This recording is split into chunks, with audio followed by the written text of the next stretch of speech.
And I was sort of asked by her to give a visionary talk, which is, I must say, quite an assignment at this conference. One of the things that impressed me at this conference, aside from the incredibly good talk, was the fact that 40% of them, or more precisely 38.46% of them, were observational or experimental, which is truly amazing and wonderful. And I think Albert would have been enormously pleased. So we're celebrating 100 years of general relativity, a field that used to be classified as mathematical physics, but now is at the center of physics. Now, I'm actually a particle physicist who studied general relativity under Steve Weinberg, whose book you know. His book is great for cosmology. His view of general relativity was that of a particle physicist. There are these gravitons and geometry is sort of secondary. That's how I learned general relativity. But like many of my colleagues, we were forced by nature to become general relativists in the last few decades. I'm going to try to concentrate on the, not the past or even the present, well, the present of course, but the future. What is it that Einstein gave us 100 years ago and in the 100 years since we've deepened that will perhaps remain forever, although in science nothing truly remains forever. And I'm concentrating on general relativity, although Einstein made enduring contributions to many other areas of physics, notably quantum mechanics, where he was one of the godfathers of the field, and statistical mechanics and many other areas. But here mostly on general relativity, although I must start first with 10 years before the date of our centenary, with his enduring legacy of special relativity. Not so much, well, the aspect that I think is most enduring, and certainly has been for the last century, is that he totally revolutionized the way we view symmetry. His great advance in 1905 was really to put symmetry first, to regard the symmetry principles as the primary feature of nature that constrains the allowed dynamical limits. Symmetry comes first. The dynamics, the particular models, theories, must be in accord with the general principles of symmetry. And thus the transformation properties of the electromagnetic field were not to be derived from Maxwell's equations, as Lorentz did, but rather were consequences of relativistic invariance, and indeed largely dictated the form of Maxwell's equations. And this, of course, was a profound change of attitude. I'm sure Lorentz felt somehow that Einstein cheated by assuming what he had derived and turning it upside down. But it has guided the developments in fundamental physics and elementary particle physics, condensed matter physics, throughout the century. Of course, Einstein's symmetry, Lorentz invariance, Poincare invariance, was crucial in the development of quantum field theory and led to astounding predictions when combined with quantum mechanics, such as the existence of antiparticles as predicted by Dirac, and profound symmetries of nature, which we still think are exact, such as CPT. It guided the way we explored, speculated, and constructed new theories that might explain the many elementary particles that were discovered in experimental high-energy physics. SU3, SU2, chiral SU3 of flavor, which led to the hypothesis of quarks and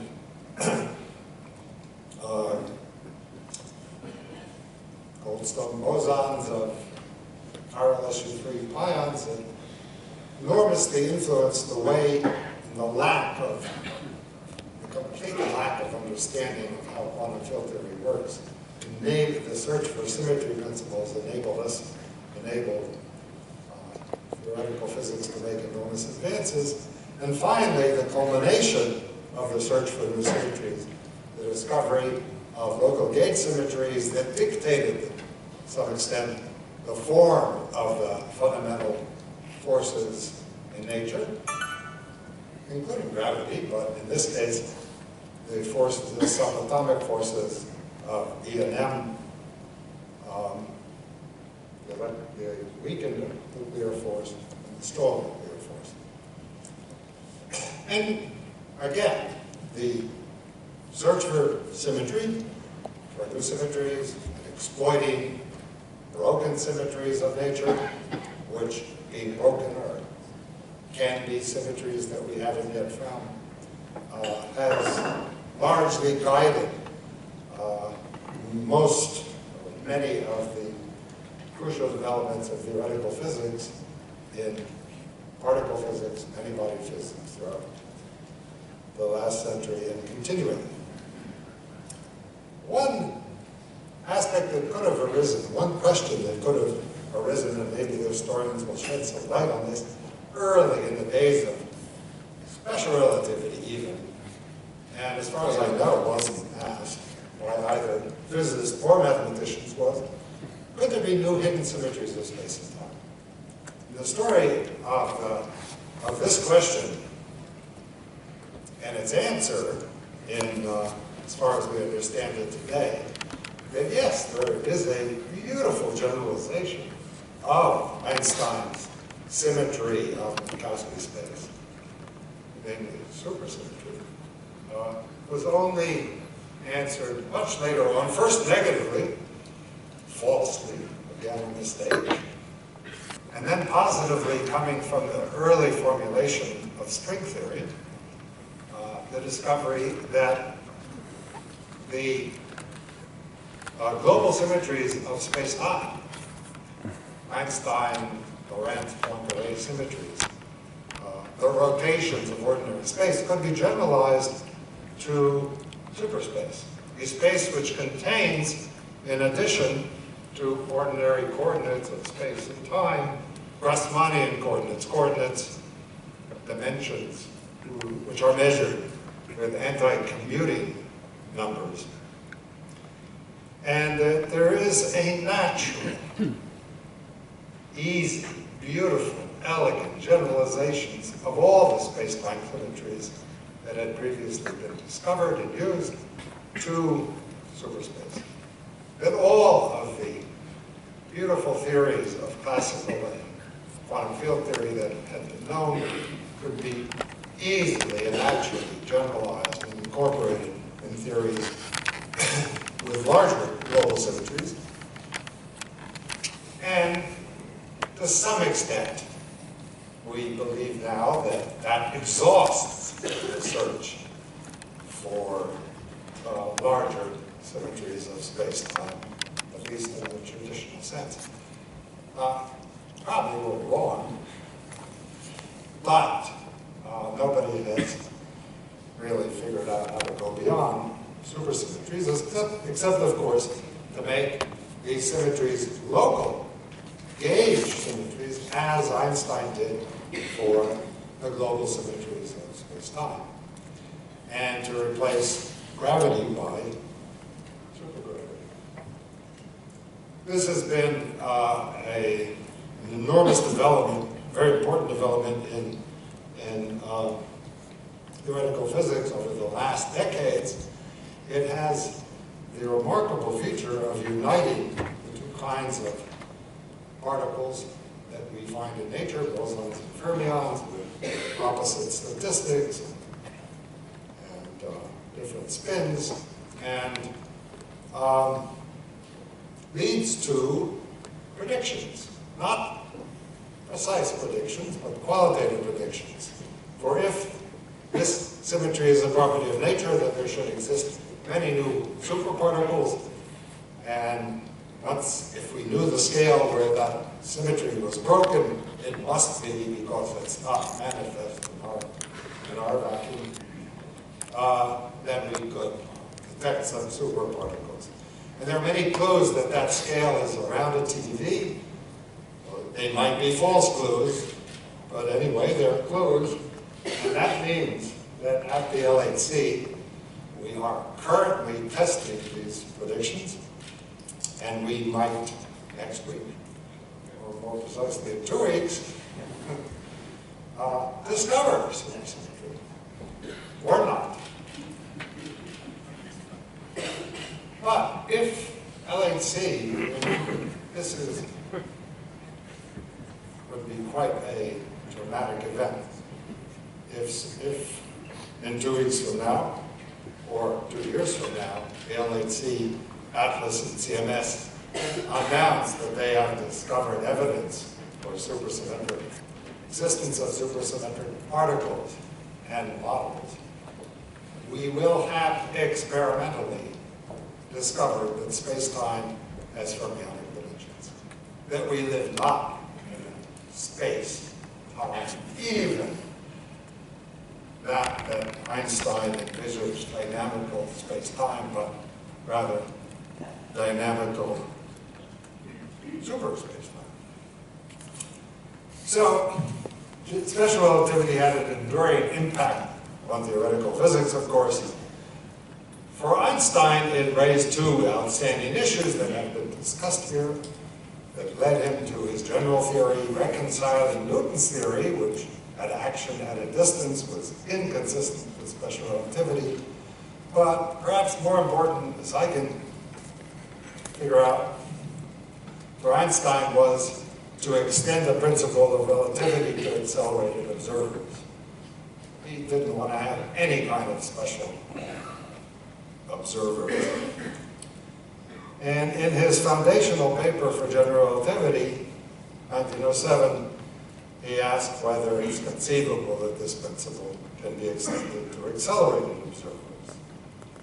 And his insight in how to do this came from a clue that had been, of course, discovered by Galileo, that all bodies fall with the same acceleration, or the gravitational and inertial masses are identical.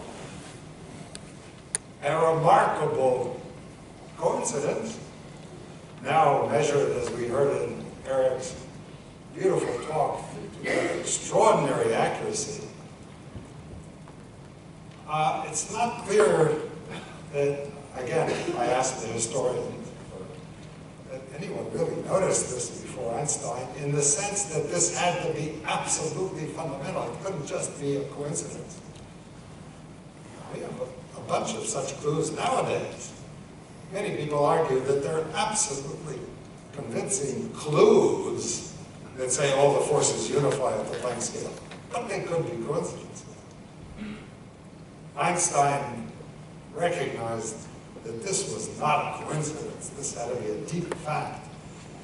And the story is, of course, his famous elevator experiment, the Dawkins experiment, which actually I learned was not an elevator, but a man falling off a roof. He said, what is a man falling off a roof? Think about gravity. Well, he drops things, they don't fall. I think later it seems to have been changed in our politically correct era to an experiment done inside a rocket or an elevator. And Einstein says that if S1 is accelerated, direction of the x-axis, out in free space, no other masses around, and S2 is at rest, but in a gravitational field, both observers in either case will see the same physics, which led him to the equivalence principle. He says, as far as we know, checks himself. We don't know that this is really true, but as far as we know, based on Galileo's principle, all bodies are equally accelerated. We have no reason to assume that S1 and S2 differ from each other. And this is what he needed to solve the problem of how to generalize the principle of relativity to accelerated frames. And he states for the first time the equivalence principle, that we shall assume the complete physical equivalence of a gravitational field and a corresponding acceleration of the reference system. Again, a historical question for the historians. As far as I can see, people accepted that principle to some extent. They didn't necessarily use it as Einstein did to arrive at the final truth, to arrive at his formulation of general relativity, but he did. That was what he held on to. That and sort of Mach's principle, which may be better than wrong directions. And he said that this was the happiest thought of his life, and obviously it was, because in a sense, as a physicist, I mean, once you have that principle, you're going to get to general relativity. It might take 8 years as it did, or 18, but that's really, in a sense, all you need. And the road, of course, wasn't simple, as we've heard over and over again, and full of tortuous windings, which I learned from the last talk is the source of genius, or evidence of genius. But anyway, it's what all physicists go through, whether they admit it or not. And it wasn't easy, because at the beginning he knew that the equivalence principle was the key thing. He had to find a way of implementing that. In other words, and he knew, of course, that this had to be some kind of field theory, but what was the field? And I really, as far as I can tell, it wasn't clear for 5 years that it was the metric tensor of Riemannian space-time. But then the mathematics was difficult and confusing, and it took him 3 more years to finally arrive at Einstein's equation, which we're celebrating now, almost exactly 100 years later. And we've heard lots about how that happened and so on. I don't want to discuss too much these equations. I'm also not a great expert on these equations. We've heard learned discussions of the mathematical properties of the solutions of these equations. But the equations, as beautiful as they are not his legacy. They're going to be replaced by better equations, if you want, or deeper concepts. And he knew it. Einstein was willing to screw around with these equations all the time. As soon as he started to go, to think of other things, cosmology introduced a term which was hard to exclude. But in his more serious attempts to unify the forces of nature, he was not wedded to this beautiful form of the equations. He knew that they were provisional to be replaced by. So it's not the equation so much that we really are celebrating, but his enduring legacy. And to summarize that enduring legacy briefly, there are 3 points. And I'll try to say a word about them and how they connect with current research and hopes for the future. The first, of course, is dynamical spacetime. Before Einstein, even after special relativity, spacetime was inert, some kind of a priori given way of thinking about the world. There was no alternative, that's it. It didn't respond to the dynamics of matter and energy. After space-time, after Einstein, after 1915, space-time was dynamical. And I don't think we have truly comprehended that change of point of view. It takes a long time in physics for new concepts to sink in. The best evidence of this is not so much dynamical space-time, but quantum mechanics. I think it'll take another 100 years, 200 years for us to truly understand quantum mechanics. I don't mean that quantum mechanics, like some people mean, is wrong in any way. I just don't think we've understood it well. The second legacy is physical cosmology. Once space-time is dynamical, the universe is dynamical. And one can start doing scientific studies of the universe. And finally, perhaps more controversially, I think, his enduring legacy is in the goal of constructing a unified theory of all the forces of nature. So let's start with dynamical space-time. Of course, Einstein explained his equations, explained how space-time is dynamical, and matter curves space-time, and that curvature gives rise to gravity, and how general relativity reduces to Newtonian gravity in the non-relativistic weak field approximation. This was a necessary constraint, of course, for Einstein. Any new advance in physics of such a fundamental nature must, we believe, based on historic analogy, historical evidence, and I think also on kind of the way I, at least philosophically, think about reality, must reduce in some well-defined limit to the previous theoretical framework. But also Einstein's theory produced a way of communicating gravitational information at the speed of light. And we've heard a lot about gravitational waves, including wonderful talks about how they can be calculated and understood and observed.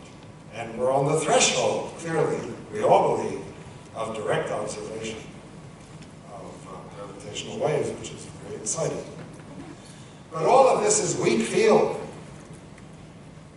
This connection was required. Of course, it also predicted small anomalies like the perihelion of Mercury. But this isn't new physics. This is just slight corrections to new physics. The exciting thing about general relativity from day one, a month after Einstein, was the fact that there are new, strong field, high curvature effects of gravitational radiation. And the first solution of general relativity already had the germ of the existence of compact objects from which nothing can escape, which have horizons, black holes. In the Schwarzschild solution, which came a month later, there are singularities. There are both coordinate singularities, which took 40 years to truly understand. There weren't real singularities, but also real singularities at r equals 0. And they describe not only the metric outside compact objects, but perhaps the metric of black holes with their horizon and with their inside.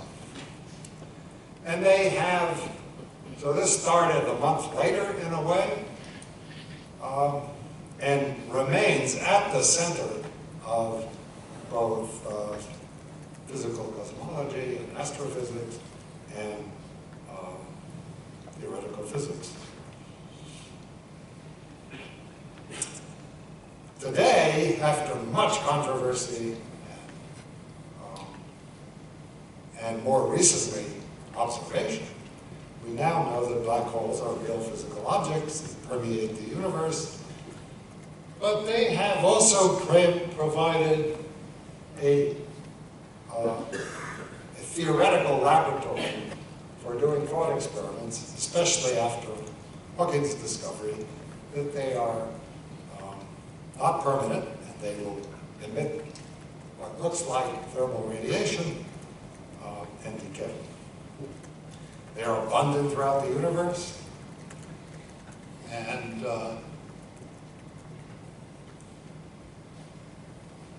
as I said, they provide a theoretical, perhaps observational experimental laboratory for strong curvature effects. And as Joe Polchinski explained beautifully in his talk, they have provided this fantastic laboratory for doing thought experiments, the kind that Einstein loved, where one drops an entangled pair, if you want, or an entangled pair is emitted in the vicinity of a black hole, and then Hawking argued that since black holes eventually disappear, we don't know what the inside state is, we appear to lose information and transit from a pure state to a mixed state, and information is lost. We don't believe that's true anymore. Even Hawking has perhaps some people's view prematurely given up. But much is not understood about how that information is truly recovered and what the inside of a black hole, of course, what is in the inside of a black hole.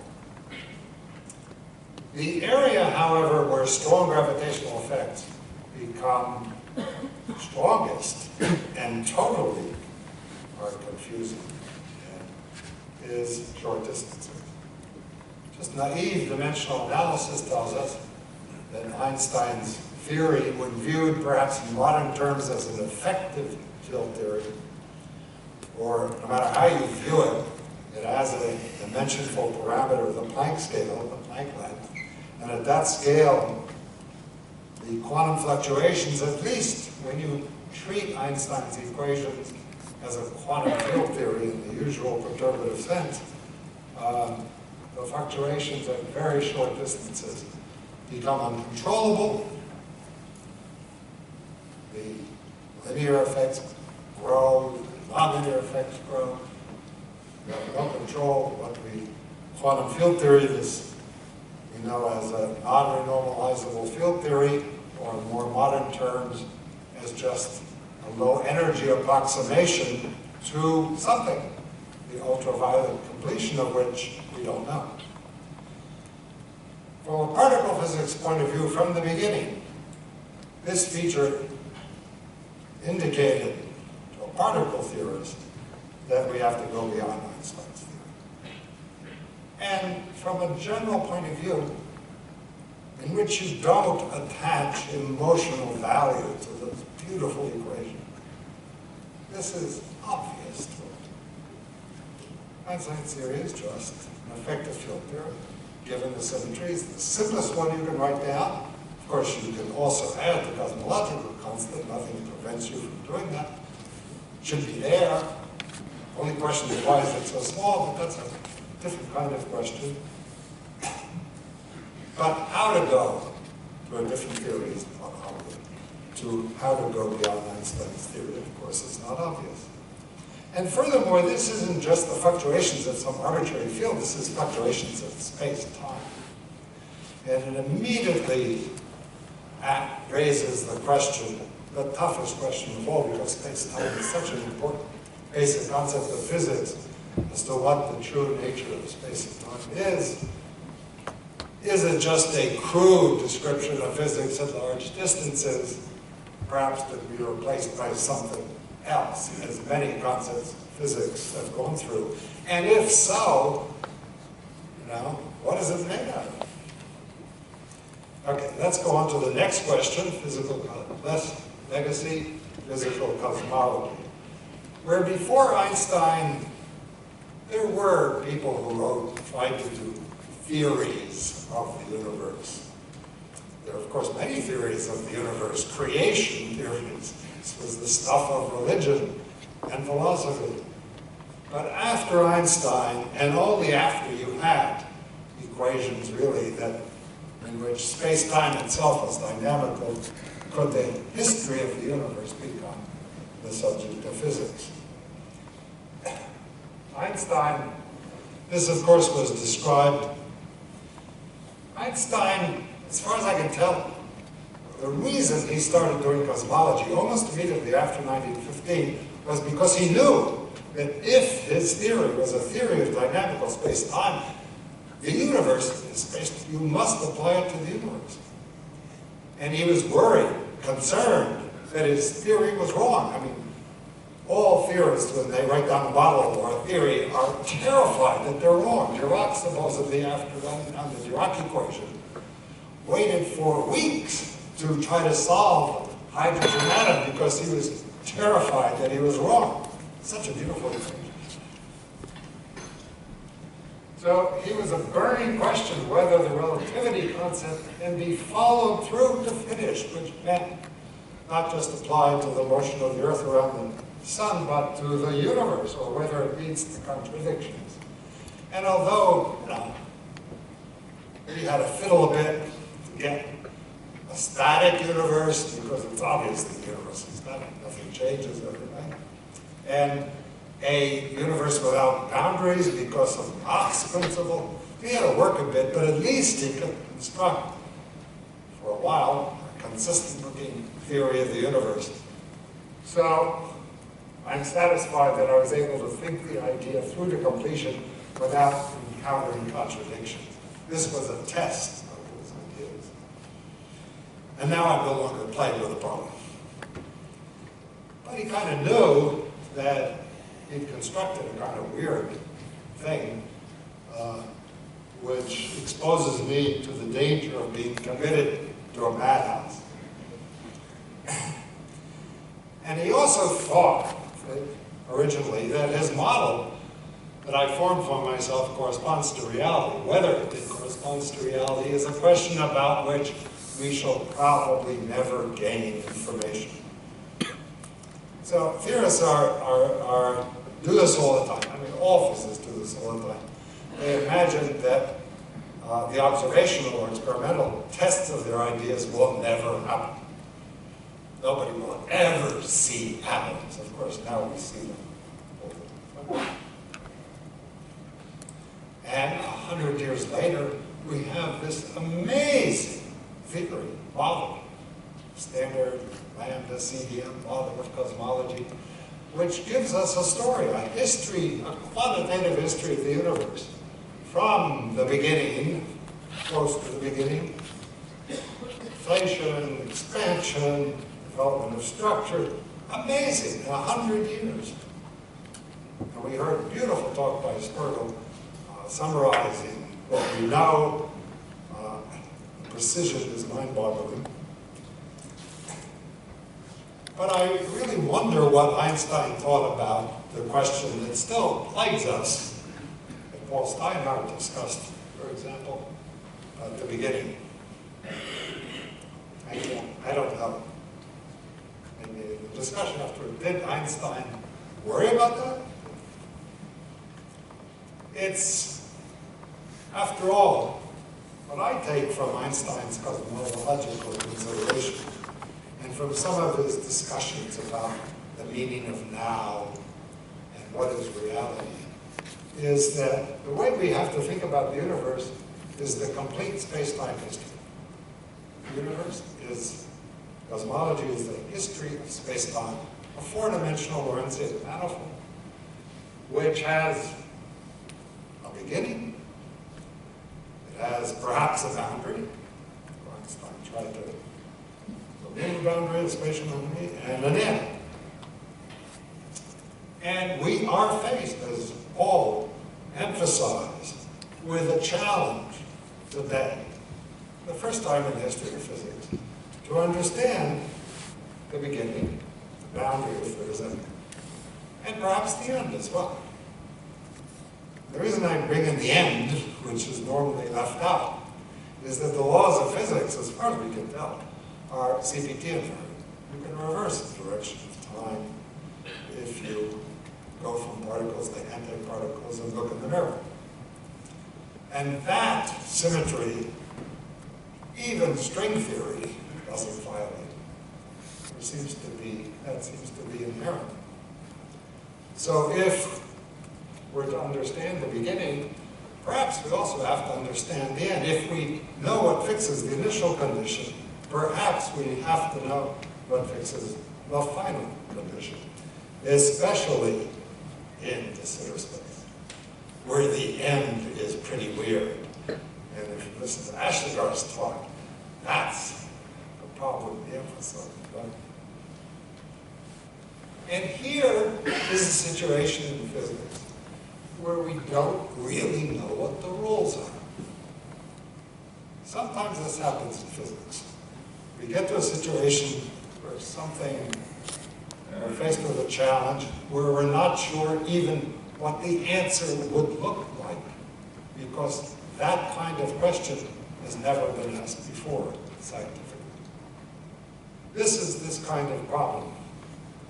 We have no example or historical analogy to rest on. We don't even know whether it's possible. It doesn't make sense for physics to imagine that it could determine the initial condition, the beginning of the universe. Is that something physics, in its usual sense, is capable of? We don't know, because it's never been done before. Never been in a position where we could or had to ask such a question. So that brings me finally to the unified theory, which was a goal of Einstein, not one that he pursued for more than half of his scientific career. Mostly failed. He always regarded, indeed, his specific theory of gravity as provisional. Theory replaced by a more comprehensive, unified theory of space, time, and matter. I wish some of my friends who concentrate just on gravity would follow Einstein's example. He knew that that was insufficient. He needed matter. Now, his goal of physics was, the way he stated the goal of physics is part of this enduring legacy. Einstein gave what is the strongest program of physics ever enunciated by any physicist that I know. The supreme test of a physicist, he said, is to arrive at those universal elementary laws of nature for which the cosmos can be built up by pure deduction. My God. But more than that, he said, nature is constituted so that it is possible to lay down such strong, determined laws that within these laws, only rationally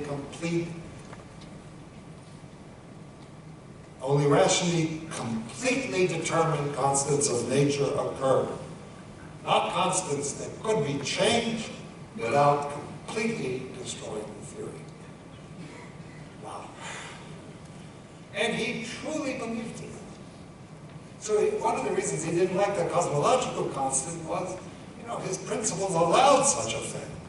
He knew it. But that was another constant, the ratio of that in Planck units. Forget the fact that it's so incredibly small. He just couldn't imagine how you would calculate that. Anything that was arbitrary, observer, or constant, hated.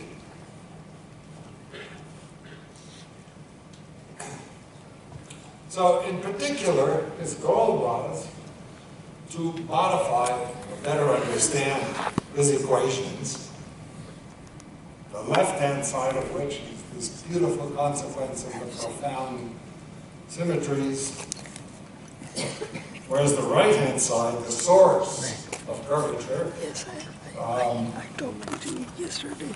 is this ugly term that was arbitrary, it had to be put in by hand and described matter, and it was singular. And he knew that this had to be replaced. And he certainly detested the idea of having to add to this beautiful field theory of continuous metric fields that describe geometry and gravity, point-like classical particles with no extent, singular. They had to be replaced somehow by fields as well. In 1933, kind of late in the game, he was continuing to worry about this point, that classical physics, the material point, which squares with the atomic structure of nature, he knew that that worked. Okay? The field theory of gravity and the particle concept didn't work together. Now, he didn't understand to some extent, nor did most of his colleagues, that that problem had been completely solved. We had quantum field theory, which does solve this problem.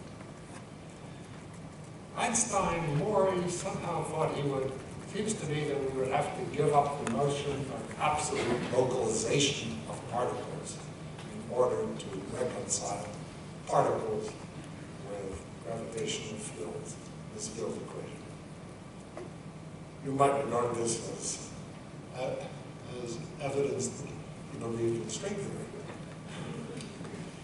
Well, what he really thought, I think, this lecture, was that somehow he could smear out particles because of quantum effects, or that this, his most precise physical way of trying to understand how to construct a theory of matter that was based on continuous fields was, as far as I can tell, Kaluza-Klein theories, which again were introduced shortly after 1915, in which there are extra dimensions, just very small. Though again, he didn't like this arbitrariness in the scale. And that the gravity in the fifth dimension, the gravitational field in the fifth dimension, to a four-dimensional observer gives rise to electromagnetism. And most importantly for Einstein, what impressed him was the quantization of charge, because coming from the quantization of momentum in the fifth direction. And he was intrigued by this idea very much, because if you could quantize charge by compactifying a higher dimensional theory of gravity, maybe you could get other quantum effects from continuous PDEs from classical physics, and thereby destroy quantum mechanics. And he followed this goal quite often over his life, the rest of his life, trying to find in Kaluza-Klein theories solutions of Einstein's equations with no source. But due to the curvature of some of the compactified extra dimensions, would produce particles with quantized charge and perhaps quantized other quantum effects, and find the classical deterministic theory underlying quantum mechanics. To some extent, we've done that in string theory. I'll say a word about it.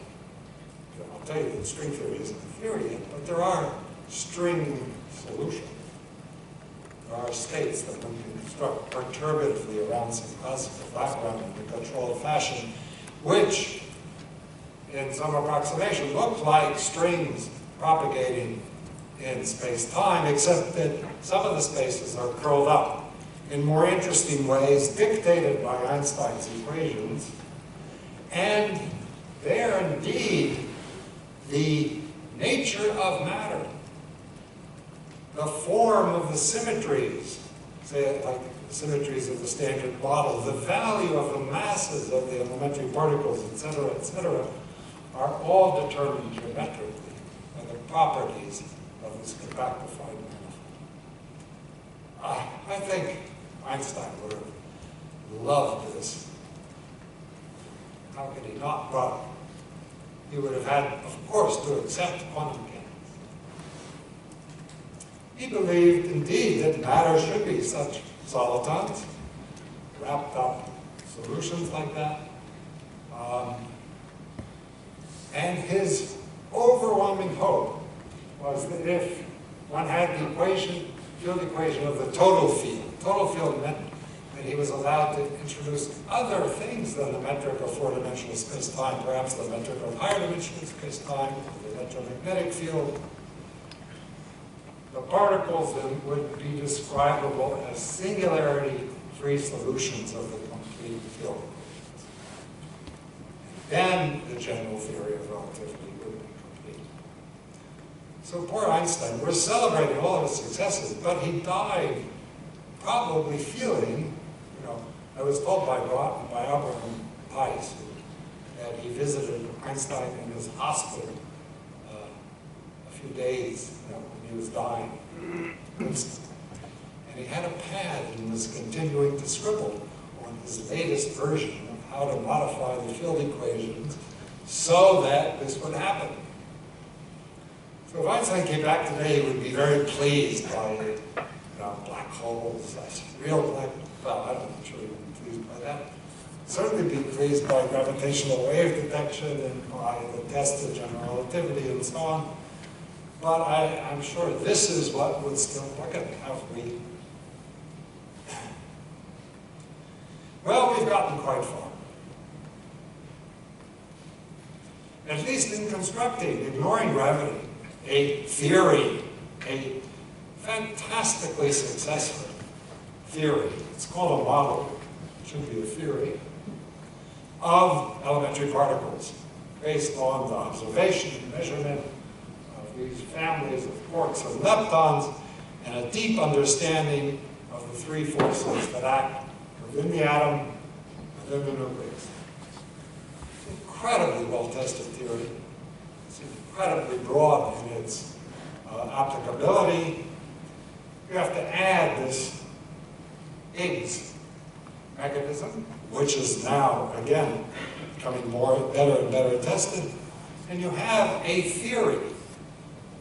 It's a theory, I always say, because you can write it down on a t-shirt. And it has some number of parameters. For most cases, not describing all the physics in this room, one or two. And in principle, in a reductionist sense, just explains just about everything you've ever measured and continued. Now, this is not a theory of gravity. The reason people like me were pushed to consider a theory of gravity was the extrapolation of what we know about the subatomic, subnuclear forces, the strong, weak, and electromagnetic, to high energies. And one of the big lessons we learned in the end of the 20th century forces and the nature of physics changes dramatically as you go from scale to scale. And simple extrapolation makes these things coincide at a very high energy scale where gravity becomes important. And that is the clue, perhaps false, perhaps a coincidence, that has driven particle physics and general relativity to merge. Now, it is very difficult to go from an infrared theory, from a low energy theory, from a theory at macroscopic versus atomic distances to shorter distances. There's no clear path. The other direction is easier. That's the reductionist nature of physics, the Wilsonian point of view. It's very difficult. There's no clear path to go from the standard model to the grand unified theory. If it was, we'd have a grand unified theory. By the way, it's equally difficult, the point that Steinhardt talked about, to go from now to the beginning. It's the same kind of problem. Now, things are large compared to the pipeline. The only real way is to follow Einstein. As he said, the successful attempt to derive delicate laws of nature along a purely mental path by following a belief in the formal unity of structure of reality encourages continuation in this speculative direction.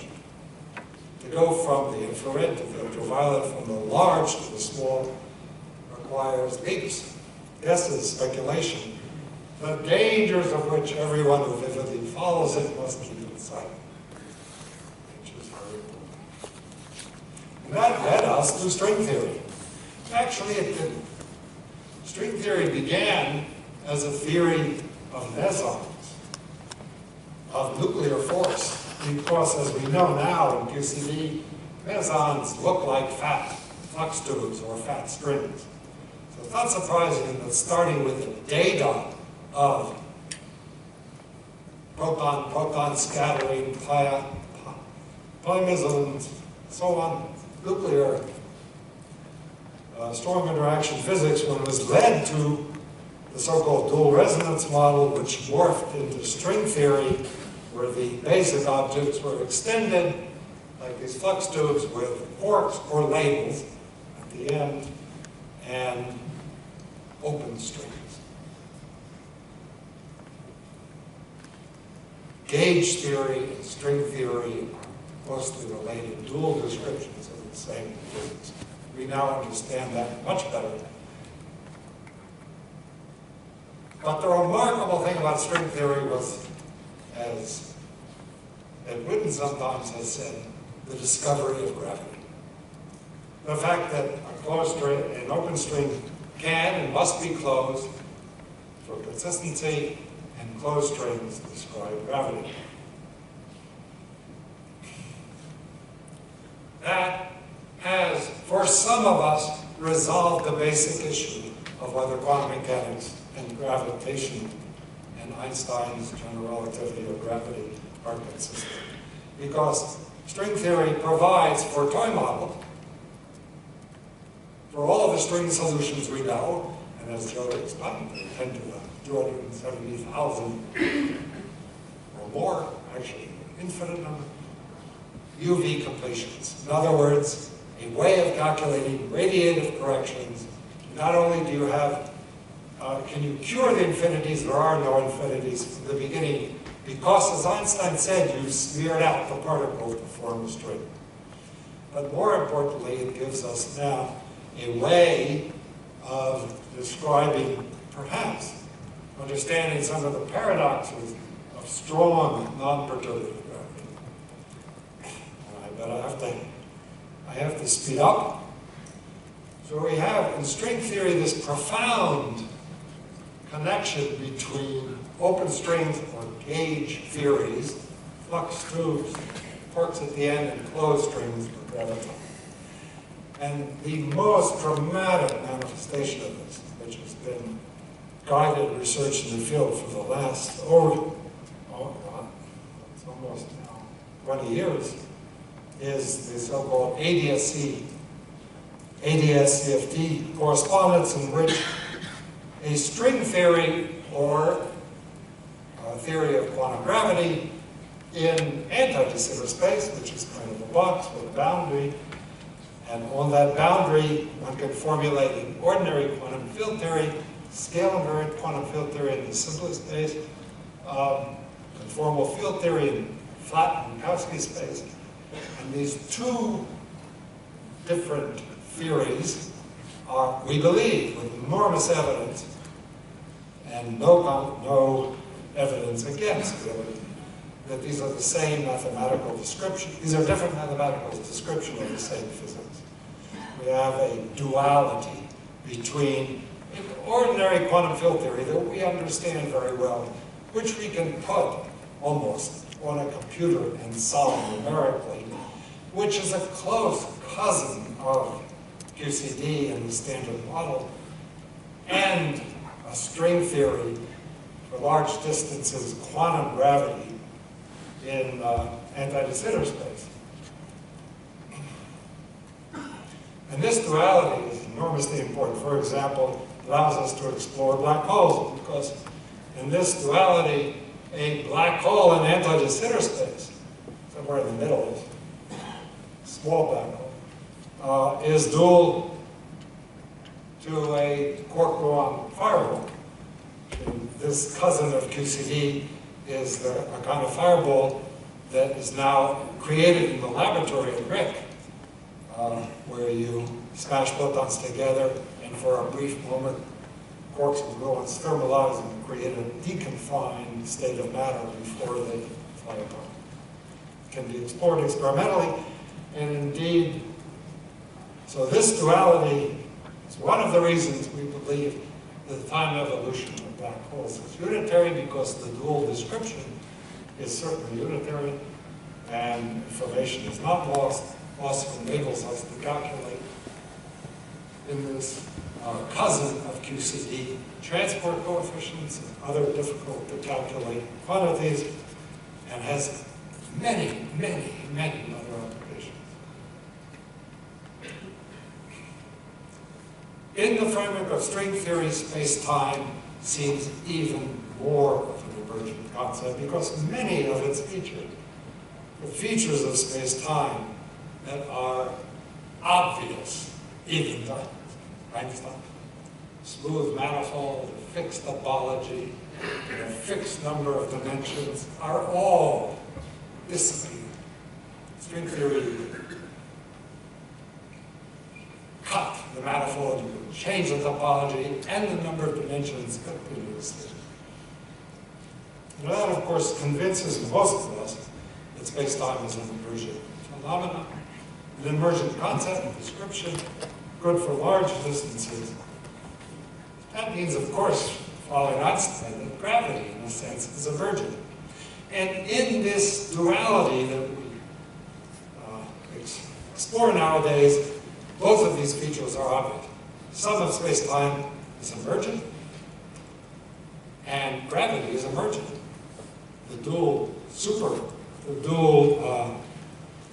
gauge theory in fat space has inert space-time, and yet describes dynamical space-time and gravity in the bulk. But here again, we don't really know what we're doing. Because what does it mean to formulate physics without space-time? Especially time. Physics is about making predictions. There's no time. What does it even mean to do physics? And it's one of the major stumbling blocks. So, 1 minute about the current state of string theory. Quantum mechanics is not a theory. It's a framework. Quantum field theory is not a theory either. It's a quantum mechanical part of quantum mechanics. It's a field theory, quantum mechanics of field theory, but it really is a framework. To get a theory, you have to add something else, or traditionally, you have had to add something else. Symmetry principle, or experiment, or whatever, to get a theory. QCD is a theory.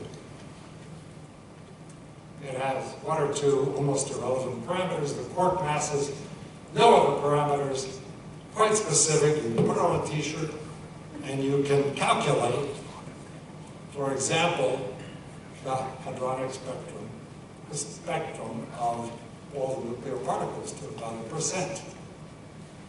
Fantastic. That's a theory. But quantum field theory is not theory, it's a framework. String theory isn't a theory either. Now, as Joe Polchinski remarked, string theory has the property, remarkable when it was first understood, and the source of much optimism 30 years ago, that every traditionally dynamical parameter, masses of particles, mixing angles, becomes dynamical. None of the traditional constants of nature in string theory, dimensionless parameters, are non-dynamical. as they are in white filters. But this is an illusion, as we've learned, as Joe explained, where you think about actually solutions. There is a multiverse of many, there are actually an infinite number of solutions, some of them totally healthy, stationary, static universes that are boring but consistent solutions of this framework. And furthermore, these dualities, as we've now learned, the same physics can be described by both a string theory and a quantum field theory. What we really have is some quantum field string framework. An incredible framework that describes strings, branes, all consistent field theories, quantum gravity, but no theory. So I end with reminding you of the legacy. These three great thoughts, directions, goals, and how they relate to the questions I discussed that are at the heart of research in fundamental physics today. Dynamical space-time, today we ask, what is space-time? We try to construct space-time from entanglement and other properties of quantum systems.